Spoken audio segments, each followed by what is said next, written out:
एक 500 साल पुरानी कहानी जो आज तक देश के हर कोने में गूंजती है। ये कहानी है अयोध्या की, जहां एक जमीन के टुकड़े ने ना सिर्फ भारत का इतिहास बल्कि संविधान और समाज के विचारों को भी झकझोर कर रख दिया था। आज बात करते हैं बाबरी मस्जिद और राम जन्मभूमि के उस स्ट्रगल की जिसने देश की सियासत और न्याय व्यवस्था दोनों को प्रभावित किया। जानेंगे बाबरी मस्जिद और राम मंदिर की कहानी। इस कहानी की शुरुआत होती है अयोध्या से, जो रामायण के अकॉर्डिंग भगवान राम का जन्म स्थल था।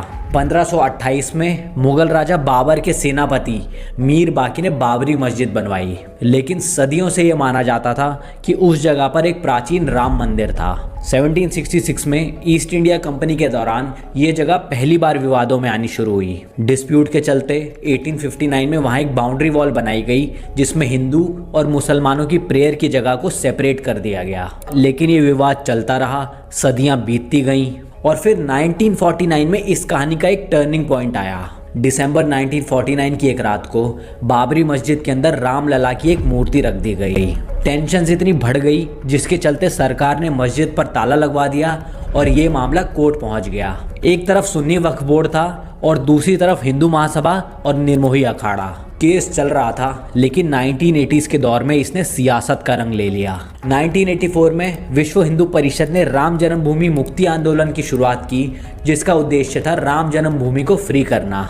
बीजेपी भी इस आंदोलन का हिस्सा बनी, जहां लाल कृष्ण आडवाणी की रथ यात्रा एक टर्निंग पॉइंट साबित हुई। 1986 में फैजाबाद डिस्ट्रिक्ट कोर्ट के फैसले के बाद मस्जिद के दरवाजे फिर खोल दिए गए और हिंदूज को भी वहां पूजा करने की अनुमति दी गई। लेकिन इस फैसले से विवाद और ज़्यादा गहरा गया और फिर आता है वो दिन जो भारत के इतिहास के सबसे बड़े दिनों में से एक बन गया। 6 दिसंबर 1992 को राम मंदिर के समर्थक बाबरी मस्जिद के पास इकट्ठा हुए और बाबरी मस्जिद को गिरा दिया गया। पूरे देश में मारकाट मच गई, हिंदू मुस्लिम के दंगे हुए और उन दंगों में लगभग 2000 से ज़्यादा लोग मौत के घाट उतार दिए गए।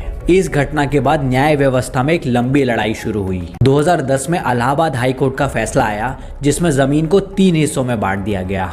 एक हिस्सा हिंदू महासभा, एक निर्मोही अखाड़ा और एक हिस्सा सुन्नी वक्फ बोर्ड को दिया गया। ये हिस्सा हिस्टोरिकल एविडेंस पर दिया गया था। आर्कियोलॉजिकल सर्वे ऑफ इंडिया की रिपोर्ट आई, जो दिखाती थी कि मस्जिद के नीचे एक हिंदू धार्मिक स्ट्रक्चर के अवशेष हैं।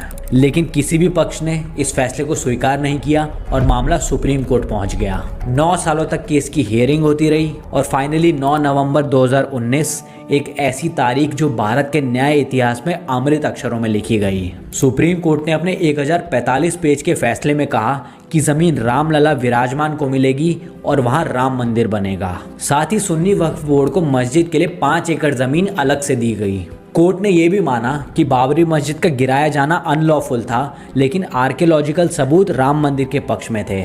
सुप्रीम कोर्ट के फैसले में यह भी स्पष्ट किया गया कि इसका आधार धर्म नहीं बल्कि हिस्टोरिकल एविडेंस है। आज अयोध्या एक नए रूप में है। भव्य राम मंदिर का निर्माण हो चुका है और मस्जिद के लिए एलोकेटेड जमीन पर काम जारी है। तो दोस्तों, उम्मीद है आपको ये वीडियो पसंद आया होगा। लाइक करें, शेयर करें